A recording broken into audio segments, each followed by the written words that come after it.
चला तर मंडळी, आज आम्ही कुठे गेलो होतो दाखवतो तुम्हाला।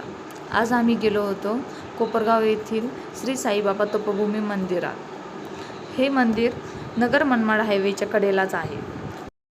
तुम्ही या हायवेने कधी गेला असाल तर या मंदिराला नक्कीच भेट द्या। खूप छान असा मंदिराचा परिसर आहे, खूप प्रसन्न वाटतं। आम्ही आठवड्यातून एकदा तरी या मंदिराला दर्शनासाठी जातो। आजही असंच निघालो होतो। मंदिरात जाताच सुरुवातीला दत्ताचे दर्शन घेतले। साईशानेही तिथे छान असं देवाचं दर्शन घेतलं। मस्त हात वगैरे जोडले। तिला तर तिथेच उभा राहायचं होतं। तिला बळच पुढे घेऊन गेलो आणि मंदिरात जाताच महादेवाच्या शिवलिंगाचे दर्शन झाले।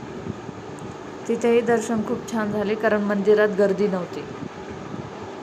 मग साईशानेही तिथे दर्शन घेतलं आणि आम्ही पुढे साईबाबांचं दर्शन घ्यायला पुढे निघालो।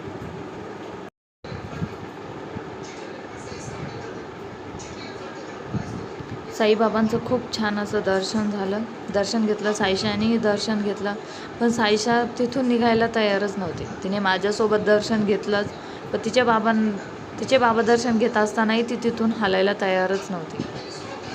ती बराच वेळ तिथे उभा राहिली।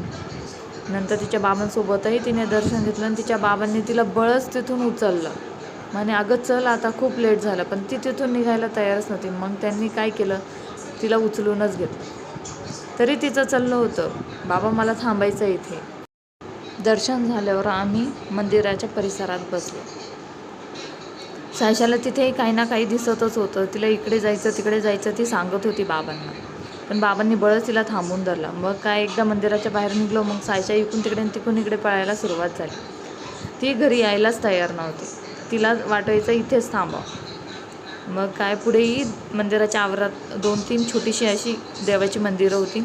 मग तिथेही दर्शन घेतलं आणि आम्ही तिथे थोडा वेळ बसलो।